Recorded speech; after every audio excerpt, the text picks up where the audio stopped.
Wonderful. Thank you so much, Hilda. That gives us a great overview of all the hard work that's happened behind the scenes.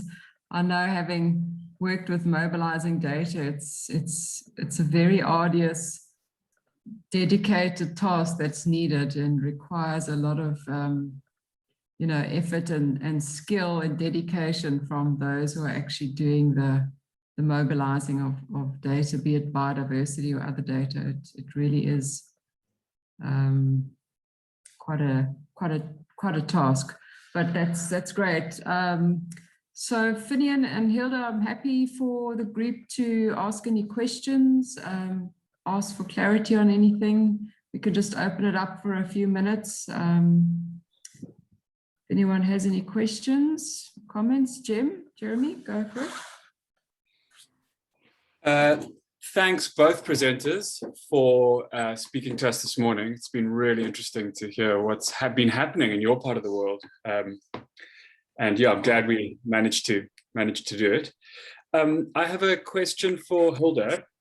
It looks like you and your team have been hard at work doing all sorts of activities, data mobilizations, working very closely with GBIF. My question's a little bit on the applied side. I'd be curious to know if any of the data, and specifically any analyses of trends in the data coming out of your project, have been used so far in research projects or in decision-making at any level in your country.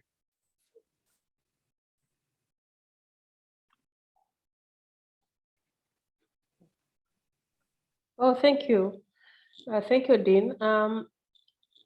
In our country, yes, at the point, I remember one of the things which we have realized is when we collected this invasive species data, and we did a scenario for one of the species, the Parthenium. And then when we analyzed, we saw the distribution of Parthenium in northern part in Arusha. And the decision was that we have to make sure that we make follow-up and monitor the distribution so that it doesn't go wide. And from that, that was a statement which came from the high level. And then the ministry which was responsible for environment took it up. And I can see issue of invasive species now is it's not a new thing. People, they talk about it, and it was recent I think it was last month, when last year the government started to develop the invasive species strategic plan. So now we have a strategic plan in place, and what is following now, we are developing the action plan for invasive species, which is integrated for all ministries and the ministries and the institutions which are responsible for biodiversity and for controlling the invasive species. So that is one case. And then for the sake of science, when you look at the way a GBIF portal is, you realize that scientists, they download the data, but they also use the data for science. For instance, if you looked at one of the data sets which I indicated earlier, you'll realize for that one of Lepidoptera, already there is 5 citations from that data set. So that is an indication that people are using the data set for science. Fantastic. Yeah, thanks, Hilda. And I think it's a really interesting one, that use case of tracking an invasion. I don't think it's one we've really that's come up in our discussions too much yet in this series, but obviously a really nice part of bioinformatics, being able to track and react to new invasions. So yeah, that's great. Good to see your data being put to work. Fantastic. Thank you. Thank you so much. Okay. Thanks, Jem and Hilda. Any more questions for Finian or Hilda? Finian, I have a question in terms of the modification of the ALA sort of software stack. Yes. I'm sure it's not something one can really unpack in 5 minutes, but kind of in terms of your experience of the ALA system, how easy or difficult was it to kind of customize it for use within Tanzania? And, you know, what were the major challenges that you experienced? I know you're 80% there, you're still going to do the last 20% by towards the end of the year, but just at this stage, we're really interested to know how you found the whole system and the process. Thanks. Okay, thank you, Helen. Yeah, of course, the good thing about our experience on adapting the ALA is that there is a great community that's very helpful. So in the process, we had some inductive training from our colleagues in Spain and from Sweden. Yeah, but the challenge that we had is, of course, the system is very huge. And sometimes it's very difficult to just pick the features that you want. So it means it's necessary that you understand the whole system before you can pick that, okay, now I want this and I want to leave this out. Because when you install it, there is no way that you can select just the components that you want. So you will have to install the whole thing. So that to us was a bit challenging because it's a new system and it has very huge and many components. So it took us some time about that. So that was the main challenge, that the system is huge and there's no way that you can just select the components that you want and customize them. So you'll have to install the whole thing. And then once you know the whole system, then you can be able now to say, okay, maybe I will just remove this component and this thing. Okay. Yeah, and maybe just to add, okay, another challenge that we had, yeah, the documentation that is officially there is a bit outdated.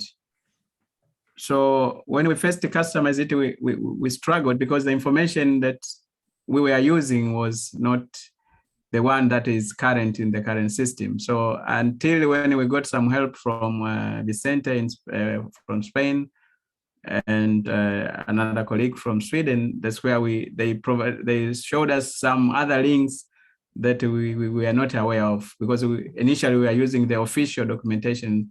I think that was provided, I mean, it's dated in 2016, I think. So we struggled a lot with the wrong information before we could get the correct information. Do you know if there's more customizing or more work being done on the sort of the mothership of the ALA system, or have they sort of finished with the development and now it's just being rolled out to countries that find it useful? No, it's still in development. And even when we had these inductive trainings with our colleagues, yeah, sometimes we are failing on things and then, okay, they have to communicate with the developers, they fix them, and then we roll the components again. Yeah. So there's a bit of a community around it now. Yeah, yeah. Okay. Unfortunately, our technical person that helped develop FBIS, Tim Sutton from Cartosa, he's actually on leave at the moment, so he wasn't available.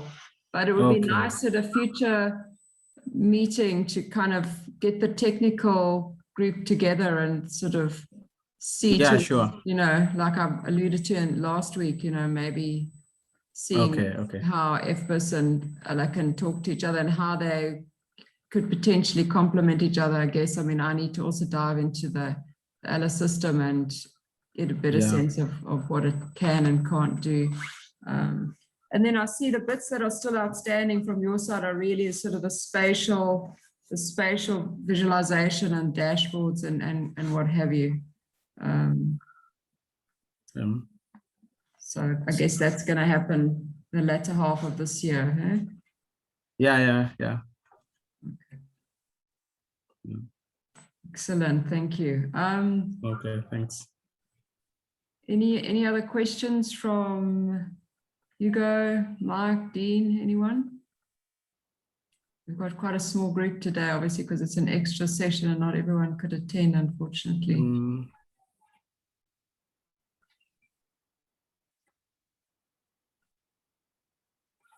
Oh, it looks like that's it. Jim, any more words of wisdom, questions? Not from my side. Thanks, Helen. Good then. Just see there's one more chat. That's just saying thank you to everyone. Fantastic then, Finian and Hilda, thanks so much for taking the time and sharing your systems with us and giving us a bit of a 101 Tanzania information systems. And Finian, if you would be able to do a better recording for us of your presentation, that would be fantastic. Yes. Okay. We wouldn't want people to just miss out on those key details. I mean, we could still hear and see it fine, but I think it would be good if you wouldn't mind just doing a re-recording. Yeah, I'll try to do that. Perfect. Thank you very, very much. And Okay. thanks again, and all the best for the mobilization, Hilda. I know it's always a challenge, but you seem to have really be getting stuck in there. So thank you so much, Helen. Just one thing. I just popped into the meeting, but I'm not very clear what exactly to your side you would like to learn from us. So what are the way forward after the meeting? yeah, so essentially what we host every 2 weeks is it started out from a workshop we were meant to have in person in Cape Town in March 2020 of organizations that were working on freshwater biodiversity mobilization that were funded by the JRS Biodiversity Foundation. So the foundation gave us funding to bring people to Cape Town to sit in a workshop environment for a week and essentially share our experiences and our projects with each other, and then see where we could collaborate going forward. But sadly, as you know, COVID hit literally 2 weeks before we were due to meet. So all of that was put on hold essentially for the better part of the year. And then rather than wait until it was safe to travel again, we decided to initiate this online seminar series, essentially for all individuals within Africa who are working on bioinformatics projects and especially mobilizing freshwater biodiversity data. And that's really what got this going. And we have we've been recording all the sessions, and we'll be sharing after this presentation. If you like, I'll definitely add you to our list of participants that we email every 2 weeks. Florence, when he presented last week, said he would really like to invite you to join or to give a presentation from COSTEC's side in terms of TANBIF, and hence, your attendance here today, which we very much appreciate. Thank you. So that just gives you the sort of the background, and I guess we're a group of about 40 individuals, and from probably as many organizations that are in Southern and East Africa and Botswana, and so really probably the SADC region mostly, but also Uganda, Rwanda, Tanzania, Kenya, and each JRS grantees has had an opportunity to sort of have a session where they give insight on their project, and it's also an opportunity to discuss challenges and issues. And we have 1 or 2 people from Europe that also sit in on the session, that also have a lot of insight to share with us. So we haven't got any specific goals other than to share knowledge and share experiences, but obviously for the original grantees that were due to attend the workshop in March 2020, we're still hoping in around April 2022 to be able to meet in person if the pandemic is allowing one to travel. So that's still hopefully our goal. We'll probably have a slightly different version of what we had originally planned, because in the online seminar series, we've now shared a lot of our projects and experiences. Yeah. Oh, thank you for that nutshell. Maybe one thing, if you can also think about, of course, is to include to include myself in the list of participants, so that I can also learn from others. And also, if the program is still on, as I mentioned earlier, there is this another new project which is funded by JRS Biodiversity Foundation for Nelson Mandela. They're also dealing with invertebrates, freshwater invertebrates. Yeah. So I you may saw consider- that. So fantastic. I'll definitely add you to the list, Hilda, for notification of the future meetings. And yes, I'll reach out. Perhaps you could send me an email copying in the lead of the new project, and I will reach out to them and see if we can have a session with them. Obviously, that it's just, is it a new project that's just started? Yeah, it's just a new project. We had inception meeting early this month. It was 5th to 7th. No. So it is just a very new project. It New is project. funded by JRS, but through GBIF. Okay. Yeah. That And would the, be- yeah, and another one thing, if you can allow me, is we are developing, we're revising the list of butterflies of Tanzania. Mhm. And if we would like to, if there is somebody who is interested in your part, who is an expert in butterflies, so that we can share the list. And also we hope to publish the list in GBF, so that if he's interested, then you can join together. Okay. Perhaps we can. I don't know of anyone in the group, well, not in the South African side, that's specifically butterflies, because our focus has been more freshwater, and I know there are a few Lepidopteran, aquatic Lepidopteran families, but the majority are terrestrial. But I'm sure there are people within SA and beyond that would be interested in you sharing that list. So perhaps we can organize something in the future once it's ready for distribution. We should even create a little community or link to the Aqua Hub, Jeremy, that, as a way for sharing information amongst ourselves. But anyway, that's maybe a conversation for another day. Yeah, that's good. Okay, dokes. Thanks so much, everybody. And Finian and Hilda as well, if you wouldn't mind just creating PDFs of your presentations. As you know, after our sessions, we share the YouTube, and then we also just share the presentations. If you're happy with that, that would be fantastic. But thank you again for your time and the great presentations. Thank you. Thank you so much. We'll see you next week.